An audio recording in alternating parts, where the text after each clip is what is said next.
Hello guys, क्या हाल चाल। ठीक है, मस्ती रहो और क्या। अरे कंजर्वेशन मैकेनिकल पढ़ाने जी भूल गए थे। चलो देखो, कंजर्वेशन ऑफ मैकेनिकल एनर्जी के बारे में हम लोग ने पढ़ा था ना। भूले होगे तो घर आके तोड़ेंगे। तो वो कंजर्वेशन ऑफ वैसे हम बहुत खड़ूस टीचर हैं, लगता होगा चेहरे से। तो कंजर्वेशन ऑफ मैकेनिकल एनर्जी क्या है, हमें पढ़ाया हुआ था ना पिछले लेक्चर में। क्या है बताओ? Work done due to external force plus work done due to non conservative force equal to mechanical energy final minus mechanical energy initial. ठीक है ना? बोलो पगला। So work done external plus work done due to non conservative equal to kinetic energy final plus potential energy final. ये mechanical energy होती है कि नहीं होती? क्या होती है? Kinetic energy plus potential energy minus kinetic energy initial plus potential energy initial. बोलो होती है कि नहीं? ये कंजर्वेशन लॉ हम लोग ने पढ़ा हुआ था, फॉर्मूला मैंने लिखवा दिया। इसका पिछला टॉपिक आपको पावर एनर्जी में पीछे जाके मिल जाएगा। ठीक है ना? पावर से 2 सीढ़ी ऊपर चढ़ो मिल जाएगा। ठीक है?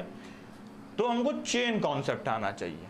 नीट IIT में चेन कॉन्सेप्ट पूछ लेता है। क्लास 11 के बच्चे जरूर देखें, क्योंकि इसमें है ना कुछ मजा, कुछ इंटरेस्टिंग। ठीक, चलिए आइए देखते हैं क्या है ये चेन प्रॉब्लम। ये याद है ना? तो इसको मैं छोटा सा कोने में लिख दे रहा हूं। ये चीज आपको याद होनी चाहिए।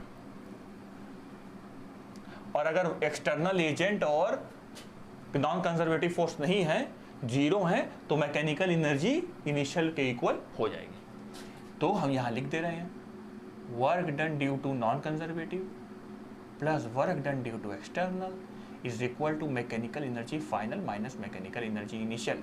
और अगर ये दोनों जीरो हो गए कंजर्वेशन लॉ के मुताबिक, तो मैकेनिकल एनर्जी फाइनल और मैकेनिकल एनर्जी इनिशियल के इक्वल हो जाएगी।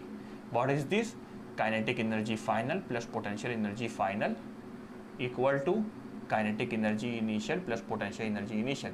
न्यूमेरिकल में कराऊंगा, आप निश्चिंत रहिए। IIT नीट सबका न्यूमेरिकल कराऊंगा। चैनल अभी शुरुआत हुई है ना, इस चैनल की शुरुआत मैंने की हुई थी। चलो ना, इसका अलग लेक्चर बनाएंगे। वैसे मैं बता दे रहा हूँ कि इस चैनल की शुरुआत बहुत पहले की हुई थी, लेकिन अब ये चैनल सही में शुरू हुआ है। ठीक है? क्योंकि पिछले मेरी स्टडी थी, लॉकडाउन चल रहा है, तो यहाँ से मेरा भी एक मोटिवेशन बना। तो मैंने सोचा कि वाकई यार मुझे कुछ देना है लड़कों को, तो मैं दे रहा हूँ। देखो,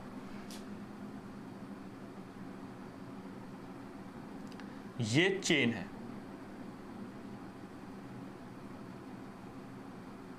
this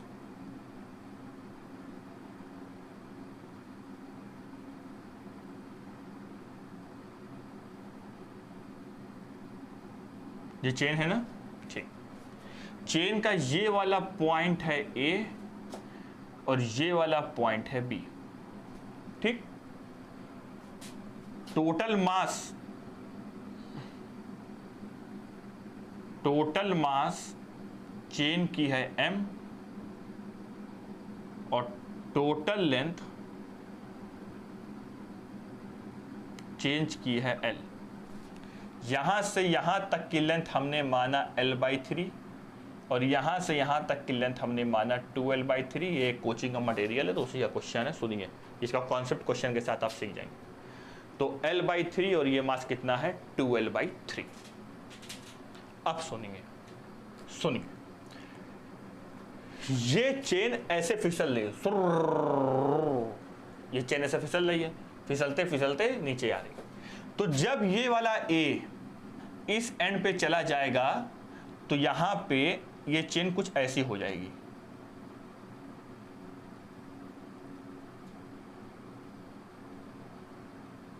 this is A and this is B। मतलब ये चेन फिसल के गई, यहां चली गई, और यहां पे चेन ये पूरी पूरा ये A वाला पॉइंट यहां आ गया, B वाला पॉइंट यहां आ गया, ये वर्टिकली नीचे गिरेगा। तो जब ये A वाला पोर्शन यहां चला गया, तो यहां से इस A की वेलोसिटी कितनी होगी हमको ये पता लगाना है बस। यहां पर इस A की वेलोसिटी कितनी होगी, हाउ मच वेलोसिटी, उसके बाद कुछ नहीं। तो सुनो कैसे लगाएंगे इसका ना। एक कॉन्सेप्ट है, कॉन्सेप्ट नंबर 1। पहले एक बेस लाइन चुन लो। देखो, यहां से हम एक बेस लाइन चुनेंगे, this reference line, base line, this. इसको क्या बोलेंगे, बेस लाइन।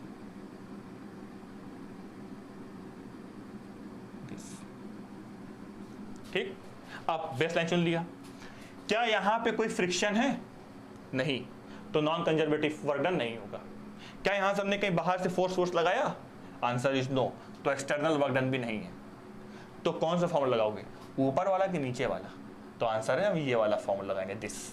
क्या लगाएंगे, kinetic energy final plus potential energy final equal to kinetic energy initial plus potential energy initial. ठीक, अब सुनिए, फाइनल काइनेटिक एनर्जी क्या होती है, तो आंसर, पहले इसकी वेलोसिटी कुछ नहीं थी, यहां पे आके इसकी वेलोसिटी बनी है, तो फाइनल पोर्शन ये होगा कि ये होगा, फाइनल वाला इंसिडेंट के बाद लेते हैं। तो इंसिडेंट पहले इंसिडेंट रुका हुआ था, जब ये गया फिसला यहां तक आया, तो आफ्टर इंसिडेंट ये चीज यहां आ गई, तो यहां पे ये फाइनल काइनेटिक एनर्जी हमको वेलोसिटी निकालनी है।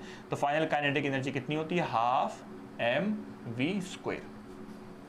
टोटल मास कितना है, टोटल मास हमारा है m। ठीक, यहां पे देखो, जब ये a यहां आ गया, टोटल मास लटक रहा ना, तो ये टोटल मास है m। अब फाइनल पोटेंशियल एनर्जी निकालो, तो this is final kinetic energy. अब जब फाइनल पोटेंशियल एनर्जी लेते हैं, potential energy due to work done कितना होता है, mgh।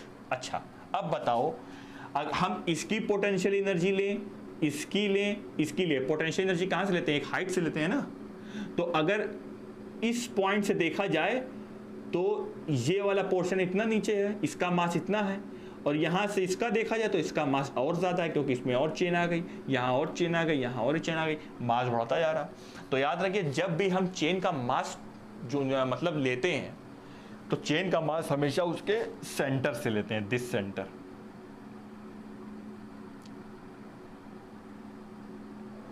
टोटल लेंथ कितनी है, L, और उसके सेंटर से इसका मास लेंगे। टोटल मास मतलब इस चेन का पूरा मास कहां लोकेट है, तो आंसर है इसके सेंटर पे लोकेट है, तो आंसर इज m। अब बताओ, दिस इज बेस लाइन, ये हमारी बेस लाइन है। हम पोटेंशियल एनर्जी कहां से नापते हैं, हमेशा बेस लाइन से नापते हैं। बेस, जैसे यहां पे पोटेंशियल एनर्जी कितनी इस मार्कर की, तो तुम कहोगे 0, नहीं, जमीन से बताओ, तो जमीन से कुछ हाइट है तो इसकी पोटेंशियल एनर्जी है। हाथ से बताओ, तो हाथ से इसकी कोई हाइट नहीं है तो इसकी पोटेंशियल एनर्जी नहीं, तो बेस लाइन नापते हैं। तो बेस लाइन हमने ये मानी है ना, तो बेस लाइन से इसकी पोटेंशियल एनर्जी निकालनी है, तो टोटल मास कितना है, m, this is m, capital M ना, m, और हाइट, कितनी हाइट नीचे है, तो मास कहां लोकेट है, सेंटर पे, कितना हाइट जाना पड़ेगा, तो आंसर यहां से आता कि सेंटर से जाएंगे L/2, तो यहां से तक का मास है mgh, h कितना है, L/2। अगर ये चेन बेस लाइन के ऊपर होती तो हम प्लस लेते, लेकिन ये चेन का मास कहां है, बेस लाइन के नीचे, तो हम यहां माइनस लेंगे, दिस। समझ गए। अब equal to initial kinetic energy, chain पहले चल रही थी कि रुकी हुई थी, तो आंसर रुकी हुई थी, तो काइनेटिक एनर्जी क्या हो गई, 0, क्योंकि वेलोसिटी 0 है। अब इनिशियल पोटेंशियल एनर्जी निकालनी है। अब जब आप इनिशियल पोटेंशियल एनर्जी निकालने जाएंगे ना, तो सुनिए क्या होगा, इस बेस लाइन से इस चेन की पोटेंशियल एनर्जी कितनी है, तो आंसर है 0, लेकिन इसकी कुछ है, तो इस चेन का मास आप कहां नापेंगे, तो आंसर सेंटर पे नापेंगे। तो अगर L लेंथ है तो मास कितना है m, और 2L/3 लेंथ है तो मास कितना है 2L/m। L लेंथ में अगर m मास, तो 2L/3 में 2m/3 मास। ठीक है, यहां इतना मास है। अब ये बेस लाइन से कितना नीचे है, तो आंसर है हाफ नीचे है, तो टोटल लेंथ 2L/3 है ना, तो इसकी हाफ लेंथ कितनी होगी, 2L/6 होगी कि नहीं होगी। अब यहाँ पे पोटेंशियल एनर्जी निकल गई, कितनी आएगी, m, initial potential energy 2L/m, this is 2L/m, into g into h कितनी, 2L/6, this is 2L/6। Minus लेंगे प्लस लेंगे, बेस लाइन के नीचे चेन है, तो यहाँ हम लेंगे माइनस, बस। अब करते हैं, मास कितना लेंगे, 2m/3, सॉरी मास गलत ले लिया, यहाँ लिखना है 2m/3, क्योंकि 2l/3 लेंथ है तो 2m/3 मास है। यहाँ 2m लिखिए, सॉरी गलती से लिख दिया, अगर उसमें गलती होगी तो माफ़ करिएगा, 2m/3। चलो अब निकाल लो, वेलोसिटी निकालनी है, m कैंसिल हो गया, और यहाँ पे कितना आया, v²/2 minus gl/2 is equal to, this is minus of 2gl, 2 to the 4, sorry 4gl/6, ये इधर जाएगा, या इसको उधर भेज दो, इसको उधर भेज दो, इसी को उधर भेज दो, तो this is v²/2 is equal to minus 4gl/6, ये इधर चला गया, plus gl/2, so v²/2 is equal to, ये हो जाएगा minus 8gl plus 6gl/12, so this is equal to, 8 में 6 गया तो ये हो गया माइनस 2gl/12, 2 6 जा 12, ठीक है, तो ये आया माइनस gl/6, हाँ 2, और ये भी तो कैंसिल हो गया, 2 3 जा 6, तो ये आया minus gl/3 equal to v², और ये इधर चला गया तो v is equal to root gl/3 minus this is velocity, मतलब v से की वेलोसिटी इतनी होगी। समझ में आया कि नहीं आया? खाली क्या करना है, कुछ नहीं करना है, इनिशियल काइनेटिक एनर्जी पहले बेस लाइन बना लो, initial kinetic energy 0, final kinetic energy हमको निकालनी है, वेलोसिटी पता लग जाएगी, काइनेटिक एनर्जी निकल जाएगी। सिर्फ पोटेंशियल एनर्जी नापने में थोड़ा झोल झाल है, तो पोटेंशियल एनर्जी का मास सेंटर पर होता है, ये याद रखोगे, काम आ जाएगा, सेंटर पर होता है, और हमेशा लेंथ जो नापनी है ना, हाइट जो नापनी है, वो बेस लाइन से सेंटर तक ही नापनी है। देखो यहाँ से भी बेस लाइन तक सेंटर तक नापा, यहाँ से भी बेस लाइन के सेंटर तक नापा, ठीक है, तो नोट कर लो। अगर मान लो फ्रिक्शन इसमें आया था तो नॉन कंजर्वेटिव फोर्स हेठो रख देते, बस थोड़ा मैथमेटिक्स ज़्यादा बढ़ जाती, और कुछ नहीं है। जैसे ये वाला क्वेश्चन देखो,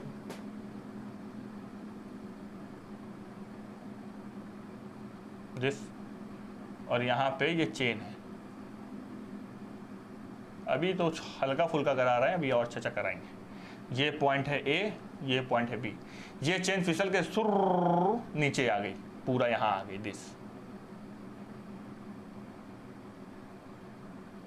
जैसे इसने इस पोर्शन को छोड़ा, मतलब इस ये वाला ए कहाँ आ गया फिसल के, ये वाला ए यहाँ आ गया, बी कहाँ चला गया, नीचे।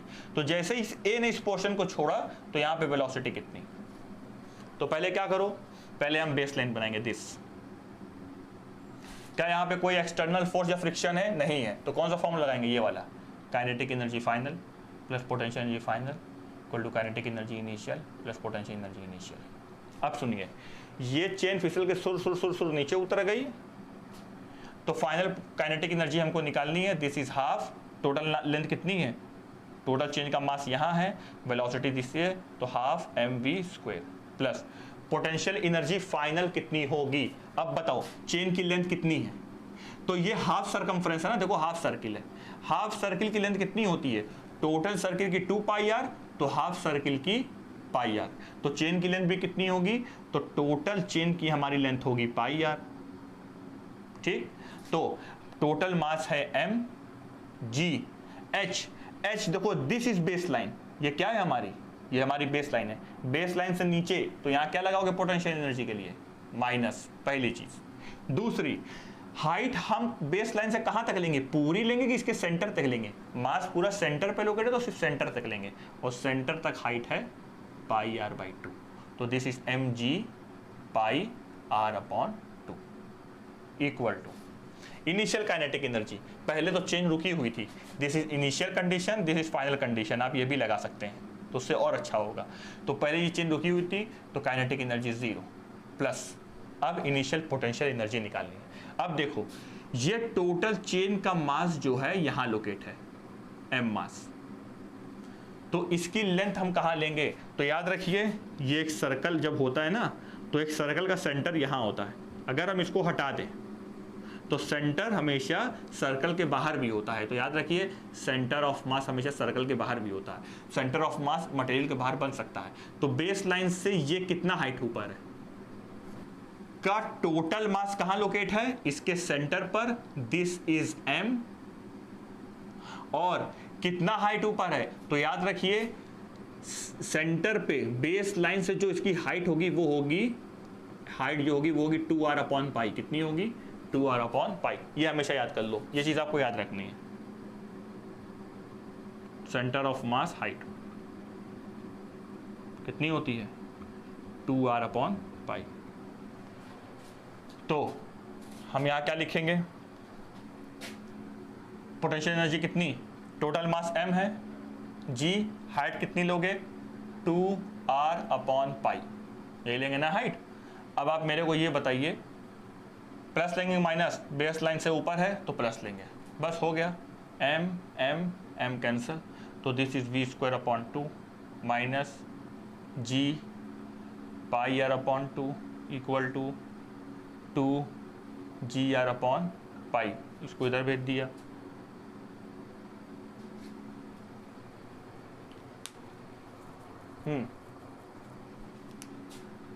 v²/2 इक्वल टू, ये इधर चला गया, तो this is 2gr/π plus g πr/2।